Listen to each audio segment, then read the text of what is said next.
ಅಧ್ಯಕ್ಷರಾದ ಕೆ.ಸಿ. ಮೂರ್ತಿ ಅಣ್ಣವರು ಈ ಒಂದು ಸಮಾರಂಭವನ್ನು ಕುರಿತು ನಾಲ್ಕು ಮಾತಾಡಬೇಕು ಅಂತ ತಮ್ಮಲ್ಲಿ ಕಳಕಳಿಯಿಂದ ಕೇಳ್ಕೊತಾ ಇದ್ದೀವಿ. ಶ್ರೀ ಗಾಂಧಿನಗರ ಆಟೋ ಚಾಲಕರ ಕನ್ನಡ ಹಿತರಕ್ಷಣಾ ಸಮಿತಿಯ 15ನೇ ವರ್ಷದ ಕನ್ನಡ ರಾಜ್ಯೋತ್ಸವವನ್ನು ಕುರಿತು ಕೆ.ಸಿ. ಮೂರ್ತಿ ಅಣ್ಣನವರು ಒಂದು ಕಾರ್ಯಕ್ರಮ ಉದ್ದೇಶಿಸಿ ಮಾತಾಡ್ತಾ ಇದ್ದಾರೆ.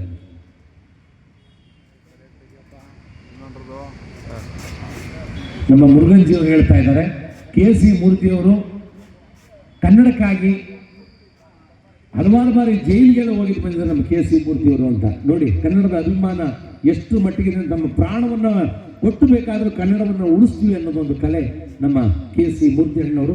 ಭಾಳಷ್ಟು ಹೋರಾಟವನ್ನು ಮಾಡಿದ್ದಾರೆ, ಊಟ ತಿಂಡಿ ಮಾಡದೆ ನಿದ್ದೆಯನ್ನು ಮಾಡದೆ ಹಲವಾರು ಬಾರಿ ಜೈಲಿಗೂ ಕೂಡ ಹೋಗಿದ್ದು ಬಂದಿದ್ದಾರೆ ಅಂತ ನಮ್ಮ ಹಿರಿಯರಾದ ಮುರುಗನ್ಜಿಯವರು ಹೇಳ್ತಾ ಇದ್ದಾರೆ. ಅವರಿಗೆ ತಾಯಿ ರಾಜರಾಜೇಶ್ವರಿ ಭುವನೇಶ್ವರಿ ಒಳ್ಳೆಯದನ್ನು ಮಾಡಲಿದ್ದಾರೆ. ಜೋರಾಗಿ ಎಲ್ಲ ಒಟ್ಟಾಗಿ ಚಪ್ಪಾಳೆ ಕೆ.ಸಿ. ಮೂರ್ತಿ ಅಣ್ಣವರಿಗೆ.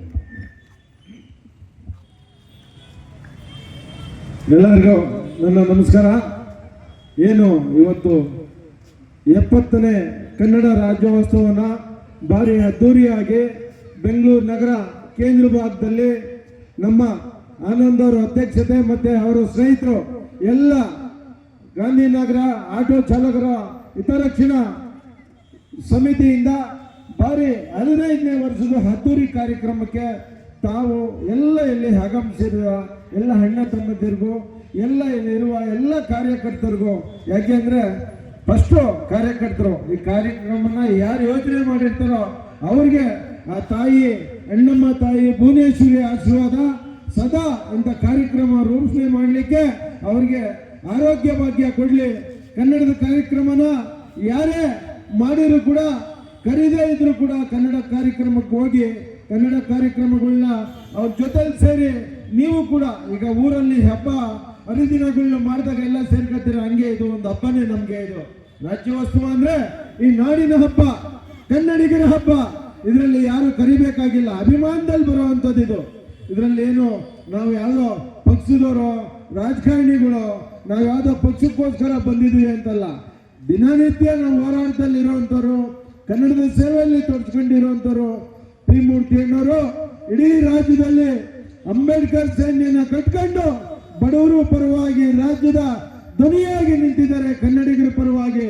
ಹಾಗೆ ನಮ್ಮ ಸ್ವಾಮಿ ಅಣ್ಣವರು ಮುರುಗನ್ ಆರ್ಟ್ಸ್ ಅಂದ್ರೆ ನಾವೆಲ್ಲ ಸುಮಾರು ಅವ್ರನ್ನ ಒಂದು 30 ವರ್ಷದಿಂದ ಕಂಡಿದ್ದೀನಿ.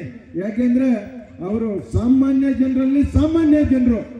ಯಾಕೆ ಹೇಳ್ತೀನಿ ಅಂದ್ರೆ ಮಾತು, ಈ ಭಾಗದಲ್ಲಿ ಸುಮಾರು ಒಂದು 13-14 ಸ್ಲಮ್ ಬರ್ತೈತೆ. ಆ ಸ್ಲಮ್ಗೆ ಏನ್ ನಾವು ಕಣ್ಣಲ್ಲಿ ನೋಡ್ದಂಗೆ ಯಾವುದೇ ವ್ಯಕ್ತಿಗೆ, ಯಾವುದೇ ಒಬ್ಬ ಕನ್ನಡಿಗನಿಗೆ ಅಲ್ಲಿ ಏನೇ ತೊಂದರೆ ಆದರೂ ಸ್ವಾಮಿ ಅಣ್ಣ ಇರ್ತಾರೆ.